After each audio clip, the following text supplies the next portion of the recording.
وَلَنَبْلُوَنَّكُمْ بِشَيْءٍ مِّنَ الْخَوْفِ وَالْجُوعِ وَنَقْصٍ مِّنَ الْأَمْوَالِ وَالْأَنفُسِ وَالثَّمَرَاتِ وَبَشِّرِ الصَّابِرِينَ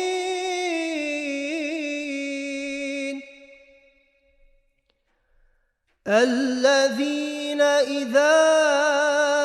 أَصَابَتْهُم مُّصِيبَةٌ قالوا